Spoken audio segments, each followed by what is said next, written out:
Buenas tardes a todos y a todas las presentes y seguimos en este ciclo de conferencias, la tercera conferencia del ciclo Dios en la literatura actual. La conferencia de hoy está a cargo de Isabel Romero Tavares, vinculada a la Escuela Internacional de Doctorado de la Universidad Pontificia Comillas, y el título de su conferencia es Lo sagrado y lo misterioso en la literatura de masas, un título que sin duda nos resultará muy atrayente y seguramente por eso estamos también hoy aquí. ¿Qué podemos decir de Isabel?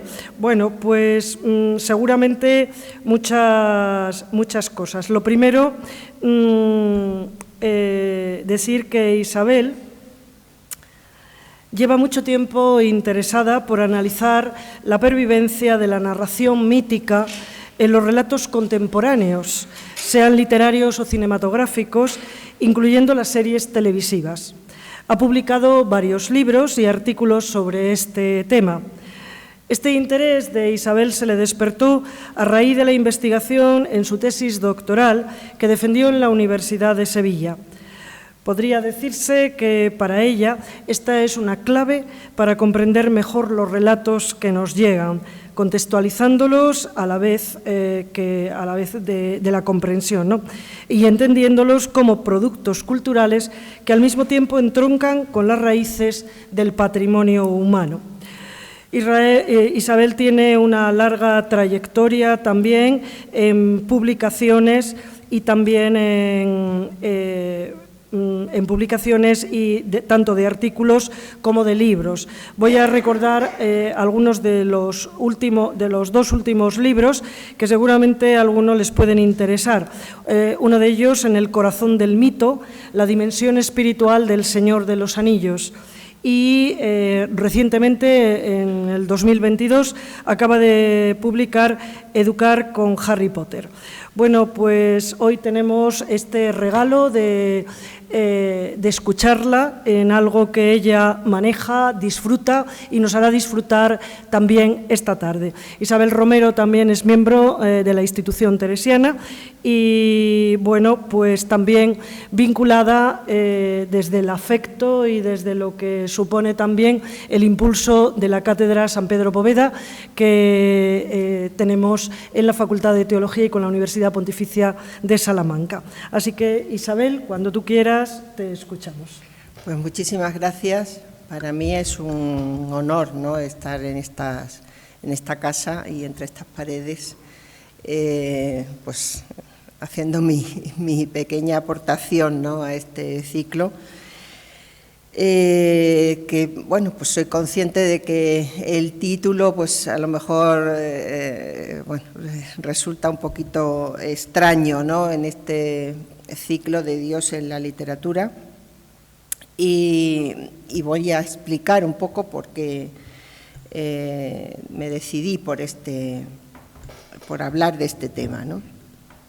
O sea, yo no voy a hablar directamente de Dios en la literatura actual, como se puede ver por el título que acaba de decir Elisa y que yo misma me acabo de referir a él, ¿no? Sino que quizás sea algo más sutil o menos explícito, no por eso menos palpable en la literatura, y también me voy a referir a una literatura muy popular, es decir, es la literatura que encontramos amontonada literalmente en las librerías. Ahora acabamos de pasar por la Plaza Mayor y ya vemos que está la Feria del Libro, pues seguramente los autores que vengan a firmar y todo eso, pues no serán Pepito Pérez, que haya escrito pues algo seguramente magnífico, pero que lo conozcan en el relleno de su casa, ¿no?, sino que será pues alguna persona que tenga pues en su haber y en la editorial en que publique pues muchísimos ejemplares y que la gente pues lo conozca, ¿no? Bueno, pues yo voy a tratar de centrarme en esa literatura, la literatura que vende mucho. Yo No quiero decir con eso que no me parezca bien cualquier literatura que se publique, que me parece estupendo, sino que, bueno, pues voy a tratar de romper una lanza también por esa literatura que quizás por nuestra educación, ¿no?, por nuestra edad, por nuestra tradición hispánica, que ahí pesa mucho, ¿no?, pues está un poquito mal vista, ¿no?, o por lo menos, aunque sea leída alguna vez por entretenerme, ¿no?, a veces decimos, pues nos justificamos un poquillo de la lectura que hemos hecho, o es que la he oído en el telediario. No sé si sabéis que en el telediario, yo llamo telediario a todo, pero no es así. El noticiario de las 8:30 de La Sexta, siempre publicitan un libro, es decir, ahí, en este apartado de ¿qué leo hoy?, pues vamos a nombrar a fulanito o fulanita de tal que han escrito tal novela, ¿no?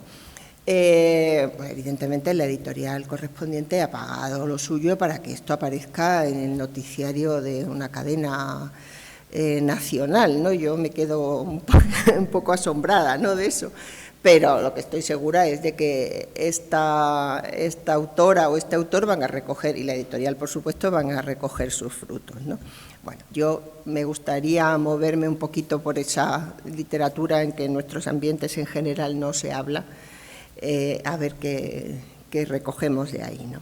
Evidentemente también la charla pues no puede ser más que una cata, porque este mundo es infinito casi, ¿no? Entonces yo pues me voy a centrar en algunos aspectos y en algunos tipos de publicaciones. Y para empezar y hablar de esto misterioso y sagrado, cuando hablo de misterioso no me voy a referir al suspense, también hay suspense en algunas novelas, pero estoy hablando de otro misterio, ¿no? O quisiera hablar de otro misterio. Bueno, pues para empezar, yo tenía en mente un artículo ya de hace algunos años de Jesús Rojano, profesor del Instituto Superior de Pastoral en Madrid, que publicó el Salesiano, publicó en la revista Misión Joven un artículo titulado Una tendencia actual, lo publicó en 2009, La espiritualidad sin Dios, así se llamaba el artículo. Lo podéis encontrar en Google porque sigue todavía vigente, ¿no? Y entonces él, para hacer este artículo, pues se fijaba en las respuestas que, escribiendo espiritualidad sin Dios en Google, pues qué respuestas aparecían en el buscador, ¿no? Bueno, pues a raíz de esas respuestas, pues él escribió su artículo. Claro, yo he querido hacer, el claro no sé, pero bueno, yo hice lo mismo, dijo, voy a ver qué sale hoy, ¿no? Porque él decía que salían autores que no eran católicos, para empezar, o que no eran, por supuesto, no eran españoles, que eran de gente muy lejana, que a veces, muy lejana en nuestras, me refiero de nuestras costumbres o tradiciones, que, bueno, pues a veces hacía sincretismo, ¿no?, entre el budismo, una espiritualidad muy... salían cosas de ese tipo, según él cuenta. Y sin embargo, pues a mí ya me han salido cosas muy, muy cercanas. Entre las primeras, pues un coloquio... una entrevista coloquio que tuvo lugar el mes de enero de este año en la Universidad Comillas, entre los jesuitas. El entrevistado era el jesuita Eduard López y el que entrevistaba a José García de Castro, sobre el tema espiritualidad sin Dios hoy. O sea, ya era una cosa, este tema ya está, digamos, incardinado, ¿no?, en nuestra manera, o por lo menos es una de nuestras maneras también de hablar de Dios y pues apareció también un libro de 2015 escrito por dos autores relevantes, Joseph Cobo y Xavier Meloni, Dios sin Dios, de 2015. La deducción es clara, ¿no? En 14 años, pues desde el artículo de Rojano, el tema interesa más, provoca más y se reflexiona más sobre él. Bueno, no voy a seguir enumerando autores porque este tema no toca exactamente el asunto de mi charla, aunque sitúa mi punto de vista. Efectivamente, yo soy muy lectora, ¿no? Entre otras cosas me obliga mi profesión, pero bueno, lo hago con muchísimo afecto. Yo creo que ya no podría vivir sin estar leyendo narrativa, ¿no? Habitualmente pues leo sobre creencias, esperanzas, experiencias pascuales, experiencias de misterio, no me estoy refiriendo a las paranormales, incluso experiencias con o de lo sagrado, pero en mis lecturas no suele aparecer Dios explícitamente, ¿no? Poquísimos personajes son creyentes, consecuentes o prácticos, y si lo son, pues lo son por rutina de su familia o sociedad, sobre todo cuando el personaje es español. Y estoy pensando, por ejemplo, en la inspectora de la Policía Foral de Navarra, Maya Salazar, protagonista de la trilogía del Baztán, que seguramente o habéis leído la novela, sobre todo las novelas, los más jóvenes, o habéis visto las películas, ¿no? Fueron llevadas al cine recientemente. Y dicho ya mi punto de partida, me gustaría referirme a qué se entiende o qué entiendo por literatura de masas, ¿no? Para ver dónde nos vamos a mover. Bueno, pues llamamos, esto no es que lo entienda yo, sino que lo dice no sé si llamar sociología literaria, pero bueno, llamamos literatura de masas a las publicaciones de libros cuyas ediciones superan los 200.000 ejemplares de entrada, Estas publicaciones abarcan todos los géneros: autoayuda, literatura juvenil, divulgación científica y, por supuesto, la novela en todas sus manifestaciones: novela histórica, novela romántica, novela fantástica, épica, ciencia ficción, policíaca, etc.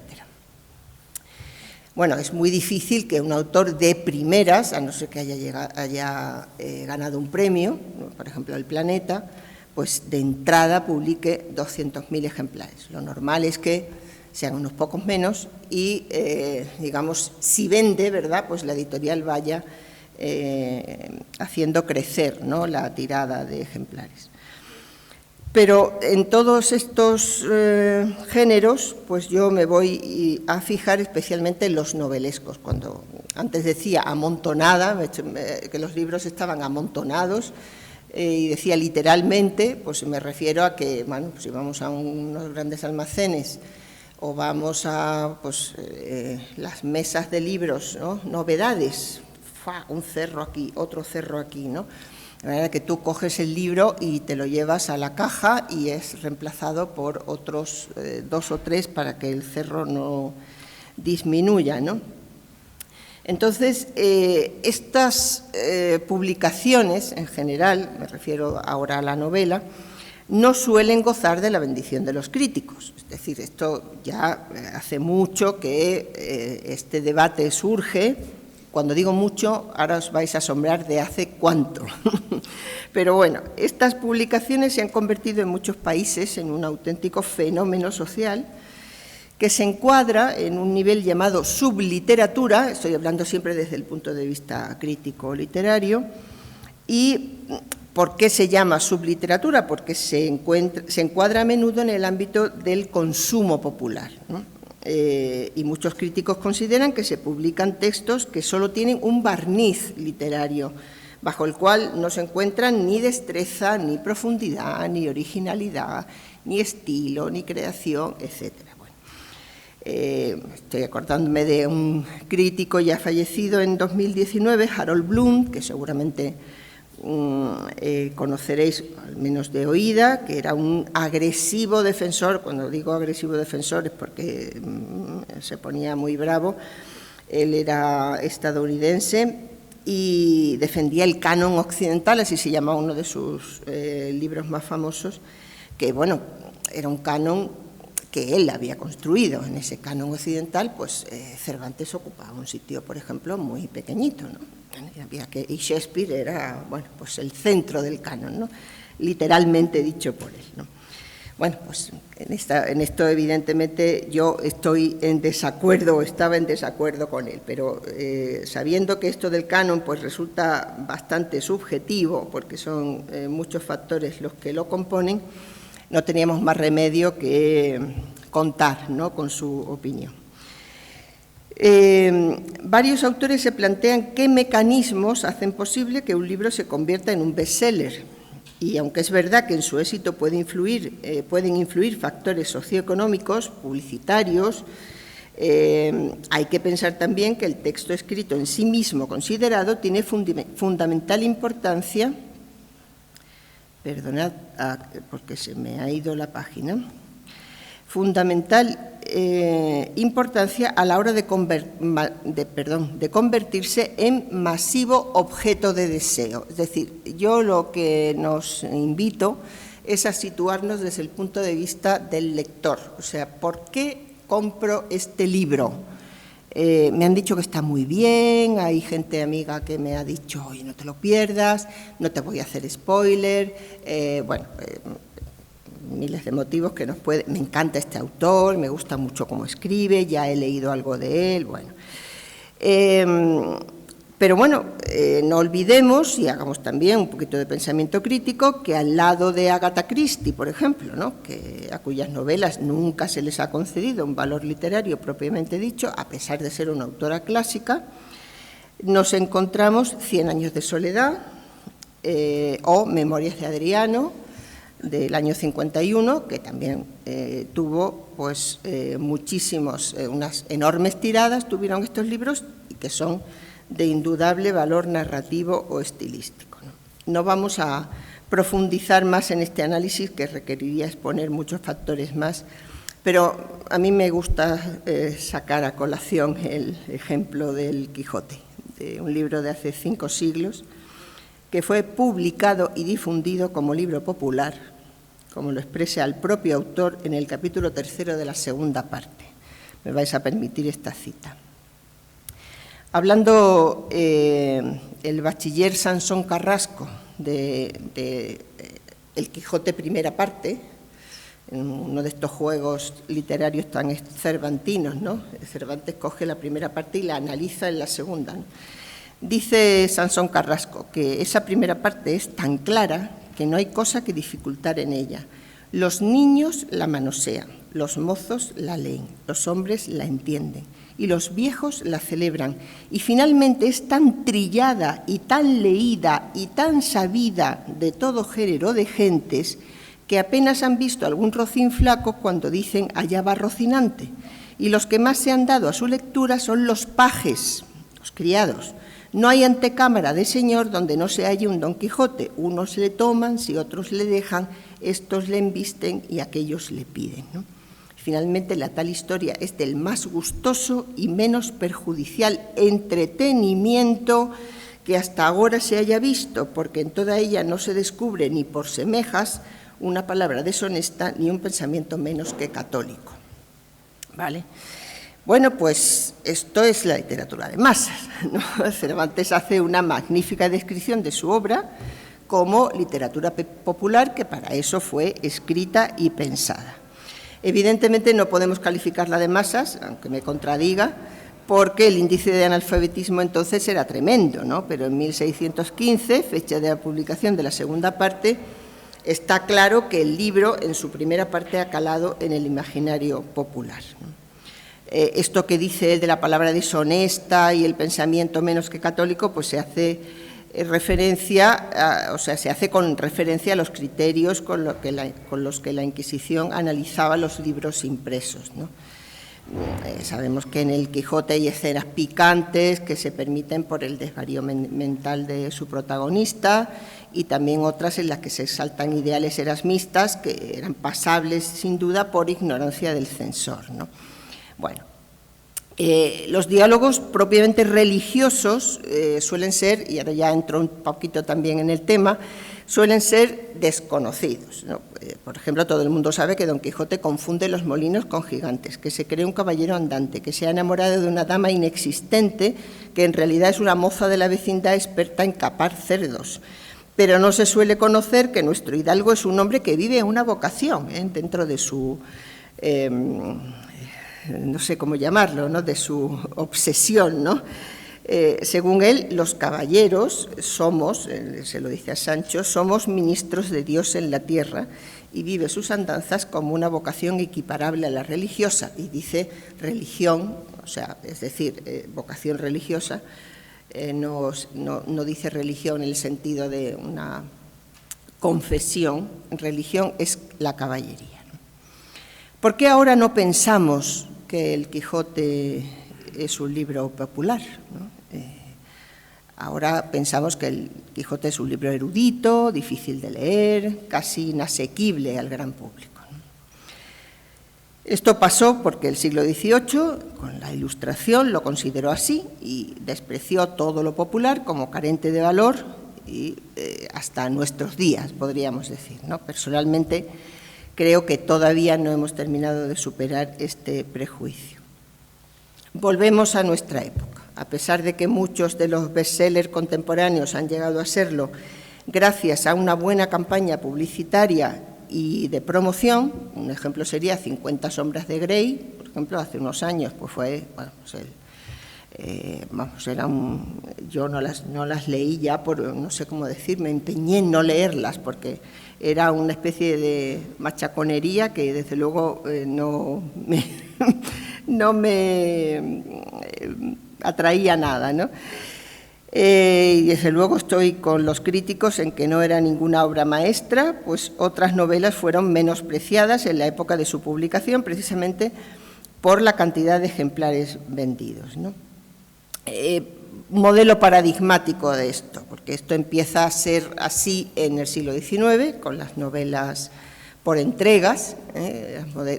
Dostoyevski publica Crimen y Castigo así, por entregas. Pero un modelo paradigmático fue Charles Dickens, ¿no?, que fue el mejor valedor de sus libros. Este señor, que tenía un sentido del marketing estupendo, pues organizaba campañas propagandísticas muy modernas, viajes de promoción, que incluían lecturas y audiciones en teatros o salones de las ciudades que visitaba. Fue muy famosa su gira por los Estados Unidos, donde tenía su propio editor. Y luego con las movilizaciones masivas que lograban sus viajes, sobre todo de señoras de clase media, eran vistas por los críticos literarios del momento como signos de la excesiva carga sentimental que lastraba sus historias. Creo que si nos preguntaran, responderíamos sin dudar que en las obras de Dickens se expresan valores cristianos, aunque en ellas no se hable apenas de Dios. Cuando pensaba poner un PowerPoint, pues tenía pensado sacar fotografías de las adaptaciones cinematográficas de Dickens. Hay una del año 48 y otra musical, hay otras posteriores, pero en esas dos,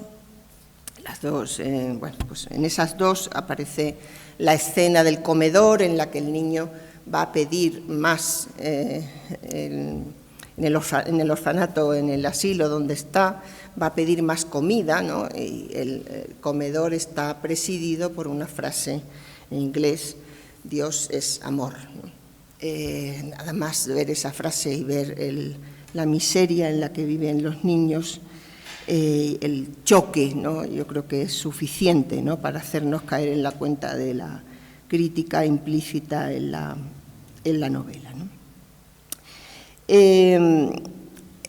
Esa novela que fue criticada y que sin embargo ahora pues pertenece, ese tipo de novela me refiero, ¿no?, que pertenece a ese universo de la novela realista del siglo XIX, ¿no?, donde está La Regenta, donde está Fortunata y Jacinta, Guerra y Paz, Crimen y Castigo, etcétera, ¿no? Pues es muy diferente, esas novelas son muy diferentes a las de ahora, ¿no? El estilo pues era diferente, la obsesión por recoger la realidad, dibujar los personajes igual, etcétera. Mientras que ahora tenemos una literatura muy ágil, muy centrada en la acción, se adapta a las circunstancias de la audiencia, al modelo cinematográfico. La lectura de estos relatos reclama rapidez para llegar al final. No nos horroriza, por ejemplo, que nos cuenten algo que nos adelante, ¿no? Alguna escena, que nos hagan algún spoiler. Eso, pues cuando yo era joven daba un poco lo mismo, no sé, te interesaba el libro por cómo estaba contado, pero no por lo que decía, no por averiguar el final. Yo a mis alumnos siempre le ponía el ejemplo de la tragedia griega, ¿no? En tiempos en que la tragedia se componía, ¿no? En que Sófocles estrenaba sus obras en los festivales religiosos donde se representaba la tragedia. Todo el mundo sabía el final, todo el mundo sabía la historia de Edipo, todo el mundo, nadie iba a enterarse de qué había pasado con Edipo, ¿no? Edipo rey, una historia súper conocida, todo el mundo sabía lo que le había ocurrido, ¿no? Eso del spoiler es una cosa pues bastante actual, ¿no? Bueno, y ahí estaban todos, esperando a ver cómo el actor, cómo el autor había reproducido la tragedia de Edipo. Bueno, a lo que voy. En este momento, esto es así y va a ser así de momento por mucho tiempo, el nombre del autor incluso se sobrepone al de sus libros, ¿no? Esto puede pasar con Pérez Reverte, por ejemplo, en España, ¿no? O sea, hay Pérez Reverte tiene una legión de seguidores, que si alguno tiene Facebook lo puede comprobar, que bueno, pues no importa lo que publique, o sea, es Pérez Reverte y entonces me gusta por ser él, no importa si me escribe una novela de espías o una histórica, me da un poco lo mismo, ¿no? Bueno, ¿qué pinta Dios, ¿no? en esta, no sé cómo llamarlo, en este modo tan diferente, ¿no? De publicar, de concebir la realidad o la novela escrita, ¿no? Bueno, pues yo también he recurrido a una conferencia de Juan Rubio, que en 2013 en esta ciudad, en las Conversaciones de San Esteban, pues pronunció una conferencia titulada Las huellas de Dios en la literatura contemporánea. Bueno, él decía, evidentemente, esto es una cita literal, evidentemente no está presente Dios como en las obras del padre Coloma, ¿no? Más bien Dios está, como decía Flaubert, en el autor, ¿no? El autor, decía, debe estar presente en su novela como Dios sin verse. Dios está presente en la novela contemporánea, pero está con su silencio, ¿no? Vamos a tratar de desgranar esto un poquito, ¿no? Porque si está tan callado, ¿cómo podemos oírlo, ¿no? Si es invisible, ¿cómo podemos verlo, ¿no? Bueno, pues yo creo que se puede ver y oír a pesar de todo y vamos a ver cuáles son los signos de esa presencia, ¿no? En realidad Dios como problema, ¿no? Como personaje, como preocupación, como sea que apareciera en la novela del 19 o en algunas del 20, o en todas las novelas del 19 que he citado, pues excepto Crimen y Castigo, donde aparece, explícitamente el problema religioso en el personaje, en los demás no hay, no se ve, no vemos, hay ilusiones, evidentemente, hay un problema moral en algunos personajes muy fuerte, pero no el tema religioso, ¿no?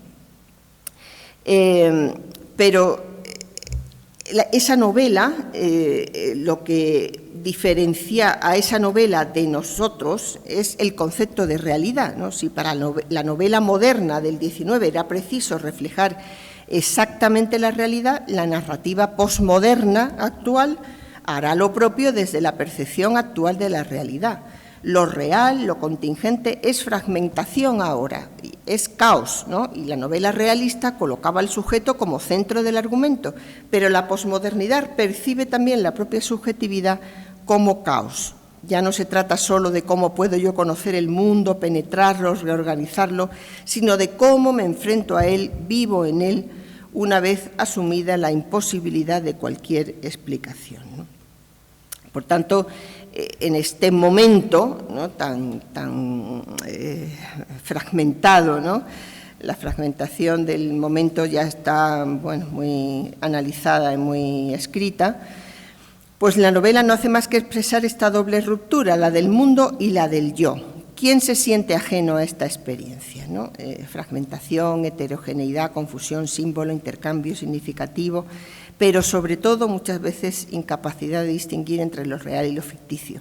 No digamos ahora con el tema de la realidad virtual, con estos avisos un poco apocalípticos, ¿no?, que tenemos de los peligros de la inteligencia artificial, etcétera, ¿no? Bueno, después de décadas fabricando ordenadores. A mí me hace mucha gracia que ahora precisamente estos que han montado, ¿no?, la realidad virtual, pues no sé, ya no más, nos dicen, ya no más, ya hasta aquí hemos llegado, venga, ya nosotros nos conformamos con el dinero que vamos ganando, pero no, a mí me suena eso, a lo mejor soy mal pensada, ¿no? Pero bueno, diremos y con razón, sí se habla de Dios, en este batiburrillo sí se habla de Dios.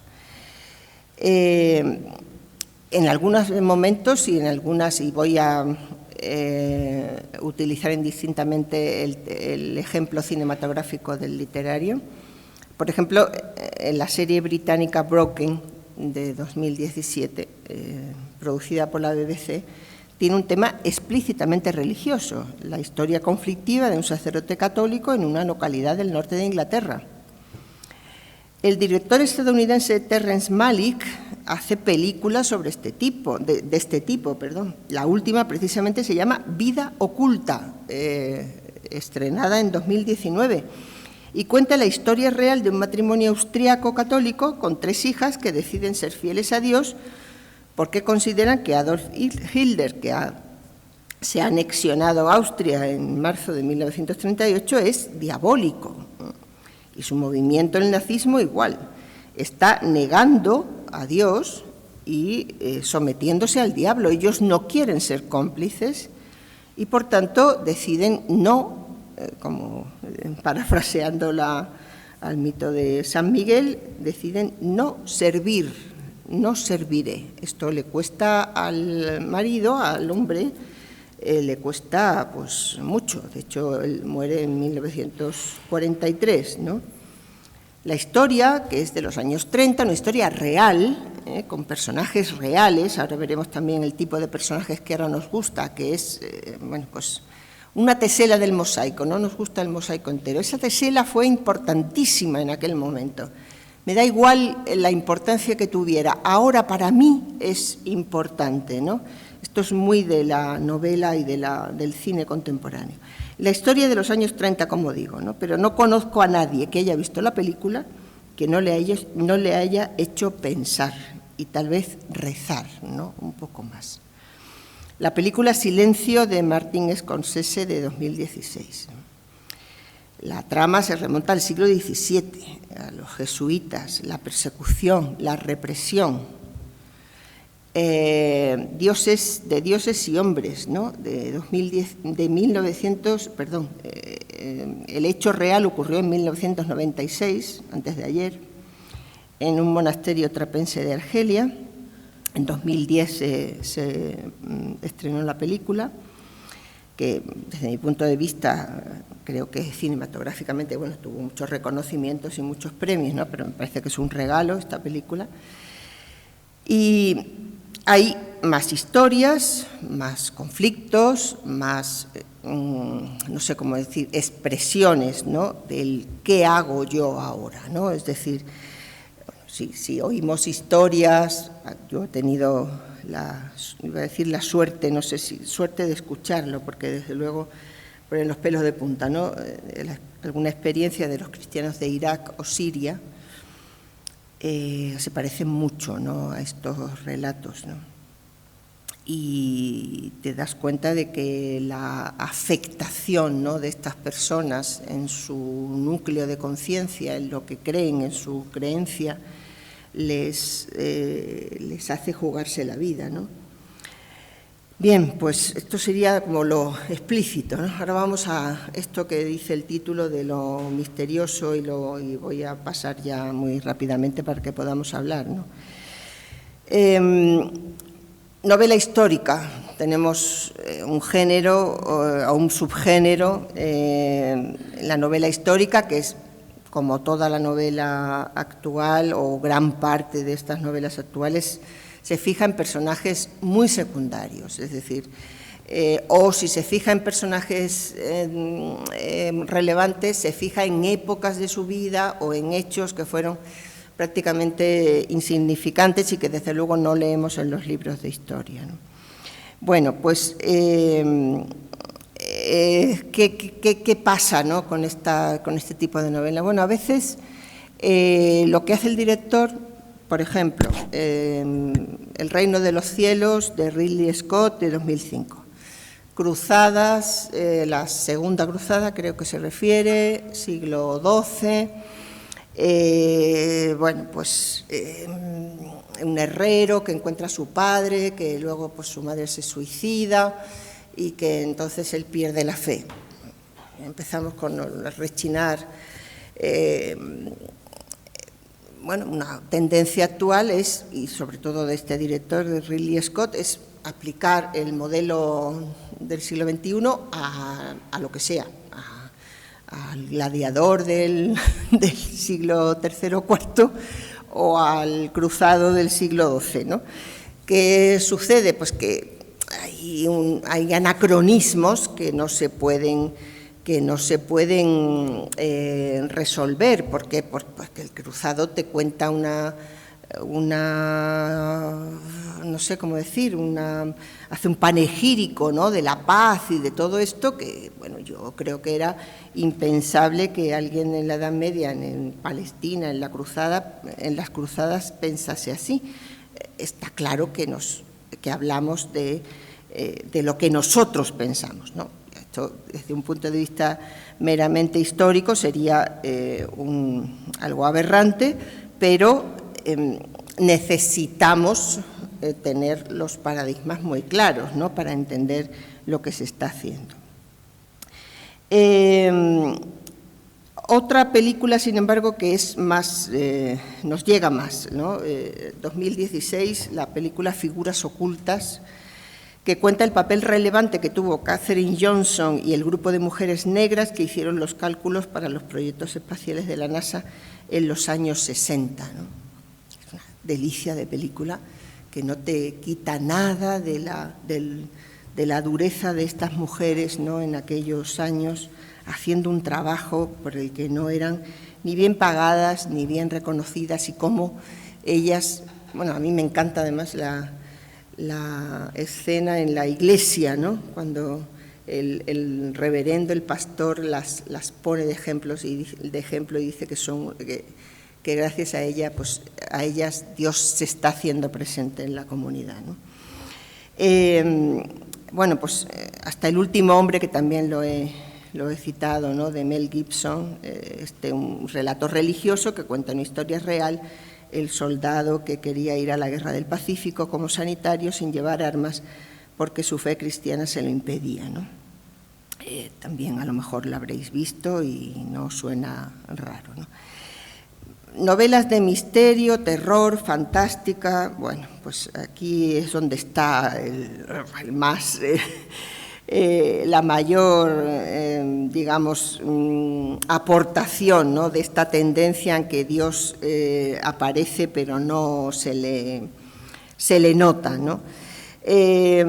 Bueno, pues en los libros, por ejemplo, de Stephen King, si alguno es aficionado a este autor, bueno, pues encontramos una sensibilidad. Él estuvo muy enganchado al alcohol y a las drogas porque tuvo un accidente muy aparatoso, y para salir de los dolores que tuvo, pues se enganchó a las drogas. Y él dice, además, yo decidí creer en Dios. Y yo cuando leí esa frase digo, bueno, la porra, lo de que la fe es don de Dios y todo eso, ¿no? Porque él lo decide, bueno, quiere decir que él se agarra a esa experiencia para salir lo logró, ¿no?, para salir de esa adicción. Y, bueno, él, si lo observamos, si observamos o hemos leído varias novelas, nos damos cuenta de la obsesión que él tiene por el mal, ¿no?, por explicarnos el mal de las personas. Bueno, él vive en una sociedad que, como ya sabemos, aunque sea muy de lejos, no sé si puedo entender el miedo, ¿no?, que él tiene, porque dice: cuanto mayor me hago, menos me creo que haya algún tipo de influencia diabólica exterior. Se trata de la gente, ¿no?, y a menos que seamos capaces de hacer frente a este problema, tarde o temprano vamos a matarnos unos a otros, ¿no?, a nosotros mismos. Bueno, vemos ahora mismo cómo está la sociedad estadounidense y yo creo que... Otra autora que también suele presentar mundos en los que lo espiritual es perfectamente patente es Ursula K. Le Guin, una autora de novela fantástica, alguna de ciencia ficción, fallecida en 2018, ¿no? Yo creo que en estas novelas, sobre todo en las suyas, aparece... estoy hablando de gente muy culta, que ha leído mucho, no solo literatura, y en este caso, pues yo percibo en su escritura, pues el concepto de lo luminoso, ¿no?, que desarrollado por Rudolf Otto en su libro Lo Santo de 1917, ¿no? Una experiencia religiosa que yo experimento, ¿no?, cuando me pongo delante de algo que no comprendo. O sea, se distingue muy bien lo que viene de mí, que es lo que Dios mismo provoca, ¿no? Por ejemplo, pues en su novela Lavinia de 2009, ¿no?, pues sucede esta explicación, aunque, bueno, pues... De nuevo tenemos que conocer un poquito la literatura para darnos cuenta de lo que ella está contando. Y luego, finalmente, la novela fantástica de inspiración cristiana, pues esta sí ha batido récords de venta. Citamos en este apartado final, no hay más remedio, las obras de Lewis, esta serie que empieza con El león, bueno, no empieza con él, pero es el segundo libro y el más famoso, El león, la bruja y el armario, que fue Las crónicas de Narnia, llevado al cine. Él quería hacer tenía una clara intención alegórica para explicar el misterio cristiano de la redención, y es lo que hace en esta película. Y luego, pues, el superventas, diríamos, es El Señor de los Anillos de Tolkien, ¿no? Como no tengo mucho tiempo, pues tampoco me voy a extender mucho, quizás podamos hablar en el coloquio de algo más. Yo traía aquí un testimonio, ¿no?, de una de sus estudiosas. Sobre Tolkien se ha ido estudiando, yo creo que cada vez más. El libro, pues, aparece en los años 50, se traduce al español en los años 70, a finales de los 70, y luego, pues, yo creo que ha tardado bastante, quizás el fenómeno de las películas, pues, que no le hacen justicia desde mi punto de vista a este nivel de las novelas, nos han hecho, digamos, como volver, ¿no?, al estudio, cuando digo estudio es estudio, ¿no?, de la intención del autor, de sus símbolos. El nivel simbólico es importantísimo, los temas, ¿no?, tratados, la tentación del poder, la exaltación del héroe humilde, la providencia, la esperanza, la fidelidad, la misericordia, todo esto sin nombrar a Dios ni una sola vez en el libro, ¿no? Pero de tal manera la impresión, digamos, del lector es tan luminosa, es tal de encuentro con eso, con un mundo sí humano, pero superior, que, como decía, traigo aquí un ejemplo de una autora, Catherine Madsen, que escribe en inglés un libro, no sé si un libro o un artículo, que se llama Luz de una lámpara, la luz de una lámpara invisible. Es una frase que el propio Tolkien dice, ¿no? Y entonces ella cuenta que en su adolescencia pues estaba hecha un lío, como suele pasar. Y entonces ella contaba que se encontró con los libros y que se fascinó con los libros y que, bueno, pues los leía y dice, el libro parecía estar tan lejos del Nuevo Testamento, para mí, para ella, que de las montañas que yo podía ver a través de mi ventana. Así que no es que ella sintiera que lo conectaba o la conectaba con Jesús o nada, pero me movían a la religión, ¿no? Eso dice ella. Y los padres, que tenían una tradición creyente más sólida, pues estaban un poquito ya cansados de las idas y venidas, no idas y venidas de búsqueda, sino de esa un poco esa descentramiento, de esa locura que ya tenía. Y un día, pues en una discusión le preguntaron, pero bueno, ¿tú en qué crees? ¿No? Y dice que ella fue a su habitación, cogió los 3 libros del Señor de los Anillos y dijo, I believe this, ¿no? Yo creo en esto, ¿no? Y bueno, sigue contando que ella, esa declaración que se hace a ella misma, no creo en esto, dice, ahora ya de mayor me parece una extravagancia, ¿no? Dice, pero desde luego yo entendí que para mí era la primera verdad que yo encontraba, ¿no? Y a partir de ahí, pues ella pues empezó una búsqueda activa que la lleva a la valoración de lo religioso, ¿no? Bueno, pues me queda aquí un montón de cosas que se podrían decir, pero que podemos hablarlas de otra manera, y si se os ocurre alguna pregunta o sugerencia, pues seguro que sale mejor. Así que muchísimas gracias.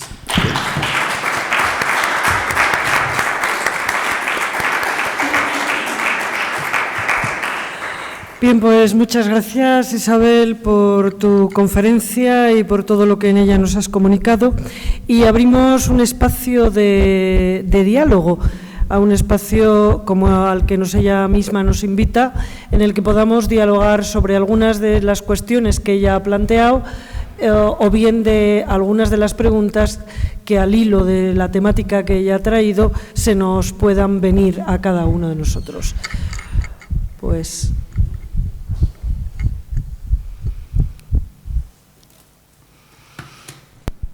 no sé si alguno de los presentes ha tenido alguna, no sé, experiencia o, no sé, algo similar, ¿no?, a leer una novela contemporánea, o le ha hecho pensar en alguna línea, ¿no?, de las que se han apuntado, o en otra, ¿no? No tiene por qué ser en esa, pero digo que podría ser un comienzo, a lo mejor, de hablar.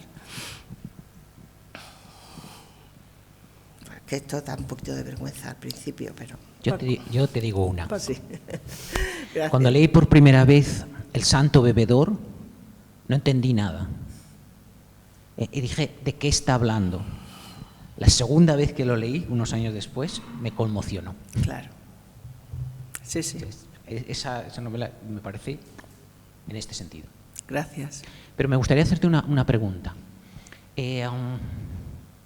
Cuando hablas de la presencia de lo luminoso, lo sagrado, lo simbólico, bueno, todo ese mundo de cosas, y dices que sí que está, citas fundamentalmente literatura anglosajona, americana, ni siquiera inglesa.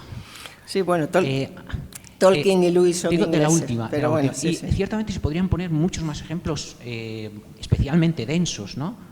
Marilyn Robinson, Flannery O'Connor, todas estas, bueno. Pero me pregunto si eso es real sí. en la literatura de masas de los últimos 30 años de España. Porque creo que el panorama, yo no soy un lector, que se comentó, pero creo que ha cambiado radicalmente. De leer, por ejemplo, a Álvaro Pombo, que estuvo, de leer a Miguel Delibes, que aunque no hablen en directo, el espacio está impregnado por lo religioso. A leer a Millás, es otro mundo. Y ahí sí que lo religioso, por ejemplo, en la trilogía del Bazán, es una religiosidad absolutamente, bueno, no sé si decir pagana o insensata, irracional, absolutamente. Sí. Y creo que esto es una diferencia pero muy radical entre Estados Unidos mundos, y España. Incluso sí. yo creo que, no me atrevería a decir tanto porque no he leído tanto, pero incluso Inglaterra. No sé qué piensas de esto. Bueno, mira, yo sí he pensado sobre esto bastante. Tengo mis conclusiones que, por supuesto, son abiertas porque estoy abierta también a aprender más, ¿no? A ver, yo creo que para empezar la tradición hispánica es muy, muy realista. Es decir, flaco favor nos hicieron los críticos de los libros de caballería, entre los cuales sí tengo que incluir a Cervantes, porque acabaron con una línea editorial de fantasía, que eran los libros de caballería hispánicos, se llaman así además, libros de caballería hispánicos, que aunque están inspirados en el ciclo artúrico y todo eso, pero que constituían un invento, entre comillas, español y un fenómeno editorial que se difundió por Europa. Eso fue en parte el objeto de mi tesis, por eso te digo que por eso la presentación pues se hacía alusión a esto, ¿no? Se difundió por Europa y de hecho el marchamo era, o digamos, la nota de excelencia era haber sido creado en España, de tal manera que aunque, y de eso hay pruebas, aunque había autores de otros países que hacían un libro de caballería, luego lo pasaban al español para decir que había nacido en España, hacían un enjuague, una traducción al revés, ¿no? Bueno, pues todo eso acabó porque el género se agotó, ¿no? Cervantes escribe y ya dice, yo me encantaría que fueran cayendo y tropezando. Lo que pasa es que yo creo que él no se dio cuenta de las dimensiones que eso iba a provocar. En cualquier caso, no me parece que tampoco eso sea lo fundamental, pero sí fue un hito en el proceso, digamos, de la confección del imaginario. A mí me llama la atención que en Gran Bretaña no existe esa división. Es decir, ellos hacen una serie sobre el padre Brown, que se proyecta en la tele a la vez que Agatha Christie. Les da lo mismo, que sea Chesterton, les da igual. Harry Potter, Alicia en el País de las Maravillas, Bertrand Russell, y no tienen esa especie de juicio de valor que tenemos nosotros entre lo bueno, lo malo, lo que merece la pena, lo que no merece la pena. En nuestro caso, yo creo que cada cultura, cada país, pues aporta, ¿no?, a la literatura universal, al patrimonio común, pues un aspecto, y en nuestro caso el realismo ha sido y es todavía atroz. Es decir, cuando digo atroz es que tenemos a la generación del 98, tenemos a Baroja, tenemos no sé, pues elementos de la... No te voy a decir que Baroja es más duro que Dickens, ¿no?, que ya es bastante, pero nos falta mucho, yo creo que nos falta en gran medida la esperanza, ¿sabes? El tener una cultura de la esperanza, eso es algo que nos falta en general. Y yo creo que se debe en gran medida, esto que dices, es decir, no, entre que nos invitan a pensar que lo literario tiene que ser realista para que tenga valor literario y que además pues no hay gente pues como Delibes, ¿no?, que podía vivir su cristianismo sin dejar de denunciar, porque yo también aquí he citado las ratas, por ejemplo, y las ratas empieza con una cita del Evangelio de Jesús en medio de los doctores y el nini Es este niño sabio que era capaz de aconsejar a sus vecinos, ¿no? Y de dar lecciones de humildad, y con un origen pues muy, diríamos, poco claro, ¿no? Con un nacimiento muy poco claro, porque es hijo de un incesto, ¿no? Entonces, creo que hay poca gente con suficiente hondura personal, pocos escritores, ¿no? Porque parece que eso es lo que vale más, ¿no? Y tenemos justo ejemplos en otras culturas, que es verdad que Estados Unidos en el nivel espiritual se siente muy libre. O sea, Estados Unidos fue el primer país constituido en el que no hubo todas las confesiones religiosas, que no hubo persecución religiosa por parte de nadie. No había un Estado que persiguiera a unos sí y a otros no. Es decir, todas las confesiones tuvieron desde que nació el país, tuvieron un estatus de igualdad con otros, ¿no? Entonces, creo que eso también les hace más libres, ¿no? A la hora de hablar. No sé si te contesto, pero sí. Sí.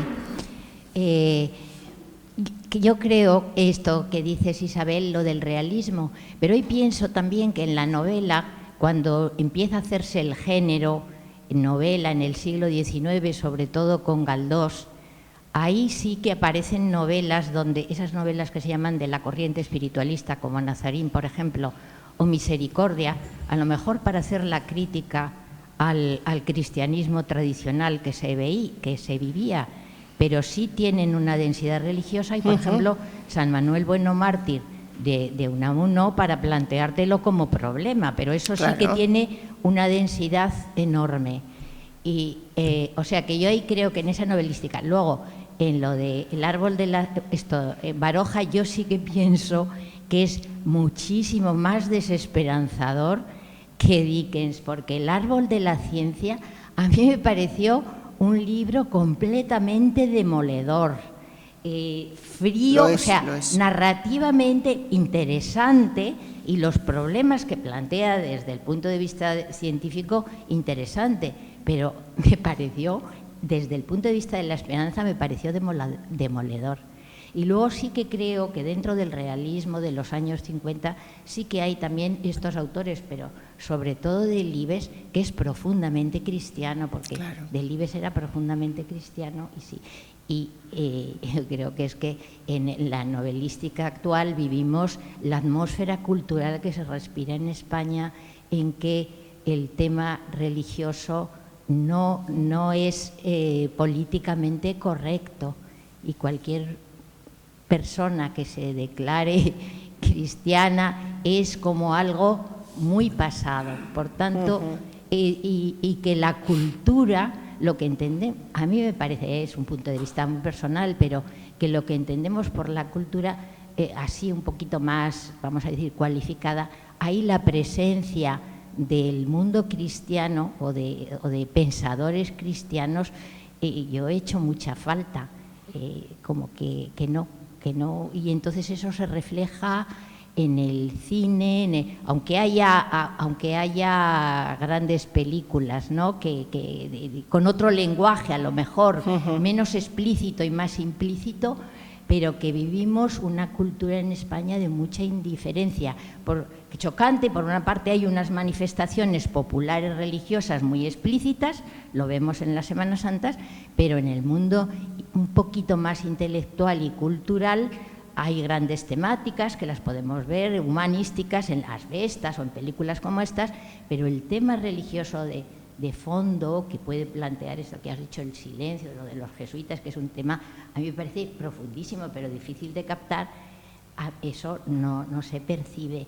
Y es que yo pienso que el pensamiento cristiano en el ambiente general, sobre todo un poquito más, vamos a decir, más cultivado, no sale en lo popular y en lo... Sí, yo estoy contigo también, Quiero decir que pero estos ejemplos que ha citado, ¿no?, del 98, por ejemplo, y, San Manuel Bueno y Unamuno, ¿no?, eran personajes, eran escritores y personajes muy torturados, ¿no?, de alguna manera. O sea, yo he visto un poquito de la serie esta Broken que digo de la BBC y me ha recordado mucho a San Manuel Bueno mártir. No sé si el director leyó a Unamuno o no, pero me ha recordado evidentemente en el momento actual, ¿no?, porque lo que además él se enfrenta a su pasado, no tanto a un problema de fe, ¿no?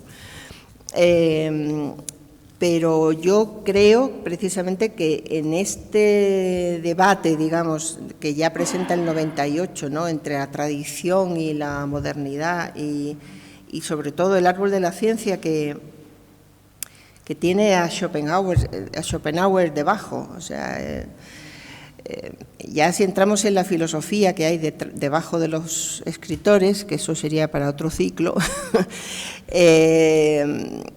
nos encontramos con muchísimo pesimismo, ¿no? Es decir, somos muy contemporáneos, pero muy parciales, ¿no?, en un sentido. O sea, yo no sé si es que en algún momento, yo también lo fecho, lo dato en el 98, ¿no?, pero nos hicimos como demasiado trágicos, ¿no?, o vimos que esa lucha entre la tradición, ¿no?, es que Unamuno se ve claramente, ¿no?, entre que él no quiere dejar de ser como es, no quiere dejar de pertenecer, ¿no?, a esta sociedad que a él le encanta, le parece maravillosa y al mismo tiempo le angustia y le tortura, ¿no? No sé si este es el origen. Yo creo que tenemos que efectivamente leer más, estudiar más y ser un poco más libres, ¿no?, también frente a nuestra propia tradición, porque, por otra parte, las manifestaciones que tú te has referido, ¿no?, populares, tradicionales, son cada vez más esclerotizadas, es decir, no hay una visión, no sé, esto se repite porque ya mi madre lo hizo, porque vemos las conexiones que hacen en la procesión de cualquier pueblo de España y la respuesta de las personas es siempre la misma, ¿no? Es que mi abuela me traía, es que mi abuelo me trajo, es que no sé qué. A ver, ¿tú qué estás viviendo, majo, maja, ¿no? ¿Tú qué vives, no, aquí? Creo que esto, no sé, también nos falta como, no sé, profundizar y como dar como carta de naturaleza, ¿no?, a todo lo que vivimos, y desde luego la esperanza yo la echo de menos, mucho, mucho de menos. Sí.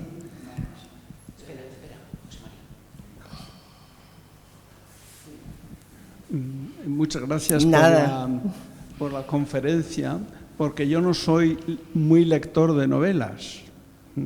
El doctor Faustus y esos de ese tipo sí he leído, pero sí. De las actuales no. Por eso me ha llamado mucho la atención que para que ser de masas tienen que publicar 200.000 ejemplares, ¿no? Sí, pero vamos, nos podemos conformar con menos, ¿eh? Yo he dado la definición que está escrita. Sí. Bueno, pues entonces la pregunta es respecto de España. Como digo, no soy lector de novelas, pero sí de los culturales, ¿verdad?, que semanalmente en las críticas y recensiones, y me gusta leer algunas de esas. Entonces, los novelistas estos que podrían, desde el punto de vista mío, pues decir alguna palabra, y usted le pido la opinión, las novelas de Juan Manuel de Prada y las de Javier Marías, que son, por lo menos el segundo, el que es traducido por ahí también, ¿no? Respecto de esta problemática que usted ha manejado durante la conferencia, ¿dicen algo? Uh-huh. Hombre, yo creo que dicen, claro que dice. Hasta donde yo sé, creo que Juan Manuel de Prada es mucho más explícito, ¿no?, porque él se considera dentro de una tradición católica y, bueno, no quiere decir que no sea crítico con muchos aspectos, pero me parece que él se encuentra cómodo en esta tradición. En el caso de Javier Marías, yo sin embargo lo veo más incómodo. No quiere decir con eso que él no tenga... Javier Marías, para mi modo de ver, es más difícil de leer. Es más difícil de leer porque es como más poético. O sea, él quiere hacer un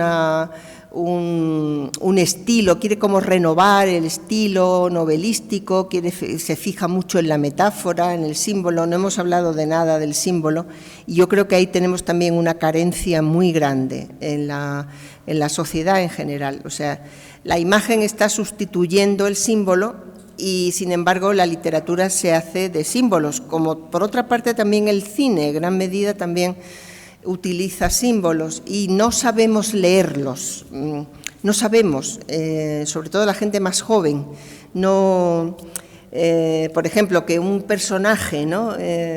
Acudo a Stephen King, ¿no? En la que ha sido adaptadísimo al cine, ¿no? En la película Cadena Perpetua, que yo creo que es una película muy humana y que habremos disfrutado mucho de ella.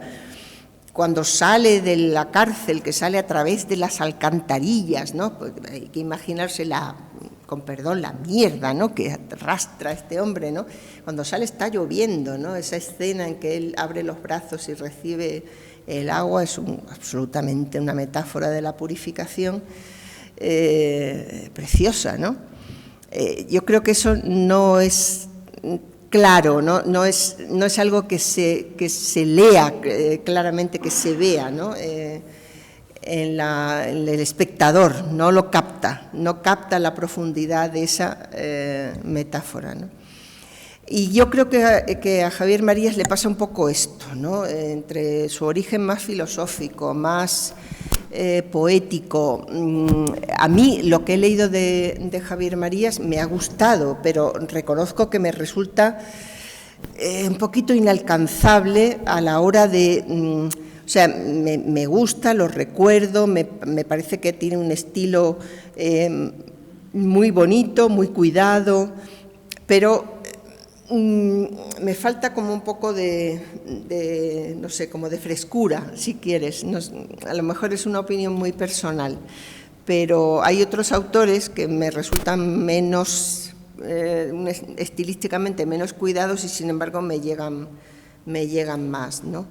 Pero es verdad que ahora pues, vivimos en una especie de dicotomía, ¿no? O tenemos autores de una determinada línea o de otra, ¿no? Entonces es difícil encontrar, digamos, bueno, pues leer libremente, o sea, no solamente crear libremente, sino también leer libremente sin encontrarnos encasillados. Es que si leo a este parece como que no puedo leer al otro, ¿no? Algo así, ¿no? No sé si te contesto, pero porque sí. ¿Nos vamos ya? Sí. Que quiere una pregunta, perdón. Hola, buenas tardes. Hola. La primera parte, perdónenme porque no soy español y no hablo español bien, pero voy a intentar. Tuve una experiencia similar de la tuya cuando leí Harry Potter. Tuve una experiencia religiosa o espiritual, porque a mí Harry Potter me parece un cuento muy familiar en el sentido de cuando era niño leí los cuentos de la Biblia y entonces creo que hay paralelismos, hay similitudes entre los cuentos de Jesús y la vida de Harry Potter. Y así que ahora estoy haciendo mi tesis intentando buscar estos paralelismos y similitudes, pero creo que hay muchos, ¿no? Hay muchas similitudes, pero el tema es que todavía hay mucha gente que dice que Harry Potter es algo del demonio, o sea, algo satánico, porque hay magos, hay hechizos y esas cosas. Y tengo dos preguntas. ¿Qué podemos decir como respuesta a esas personas que dicen eso? Y la segunda, ¿crees que y cómo podemos utilizar estos libros, estos cuentos, estos relatos, novelas en la catequesis, por ejemplo, y en la clase de teología? Gracias.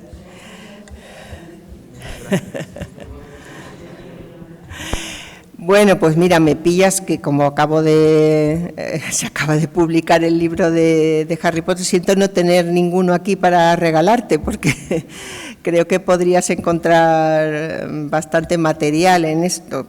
Sé que en la librería Ars lo venden, aquí en Salamanca, o sea que si te animas, pues... porque justo la primera parte del libro está dedicada justamente a esto que dices, ¿no?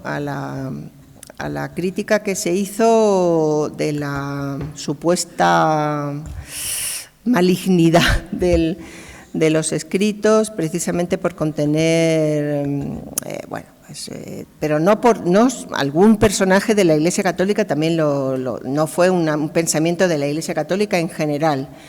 Pero sí también personas de la Iglesia Anglicana y de algunas iglesias de Estados Unidos.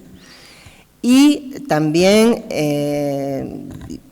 todavía algunos sectores musulmanes en distintos países, ¿no? Consideran que es una lectura no apta para niños o que debía estar prohibida, y de hecho en algunos lugares lo está.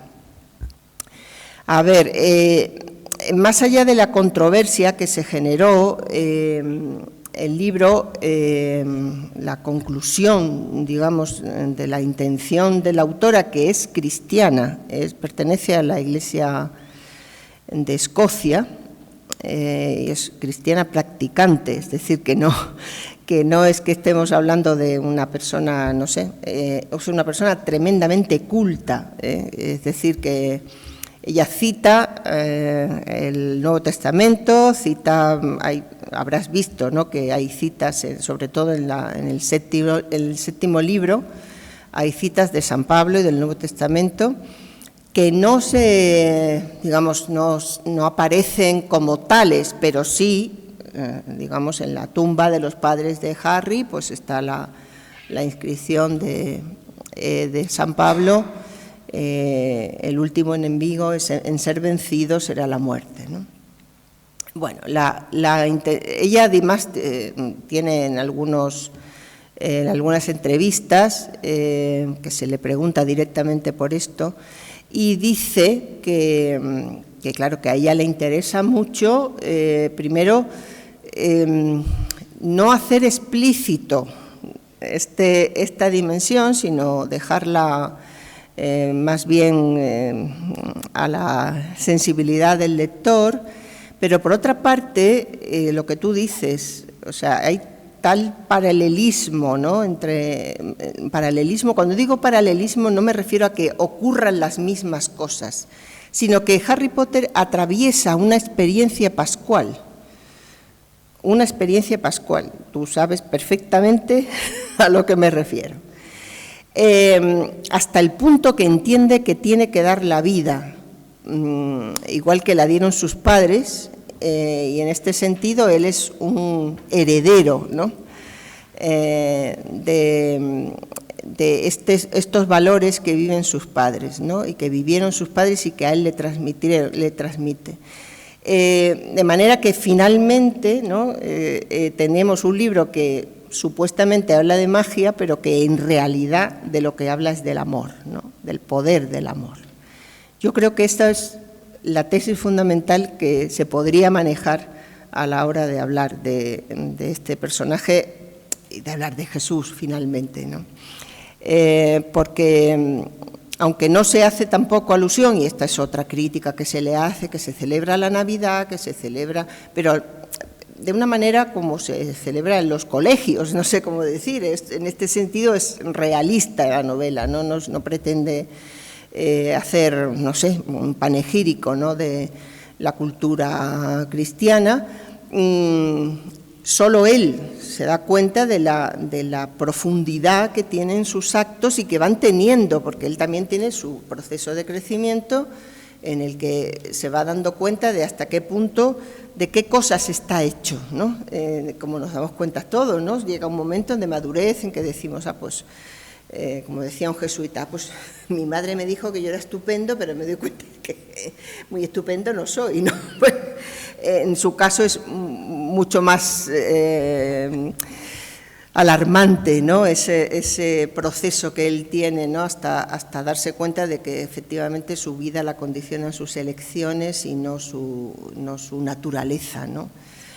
Entonces, yo creo que habría que ir por ahí. O sea, la intención de la novela de Harry Potter, de las novelas, es hablar de cómo el amor se superpone a la maldad y se superpone incluso a la muerte. Ese enemigo que va a ser vencido a base de amor, no a base de poder. Bueno, no sé si te... Bien, pues muchísimas gracias, Isabel, muchísimas gracias también por este diálogo tan interesante que nos ha ayudado también a adentrarnos un poco más en esto de lo misterioso, lo sagrado, en esa literatura de masas.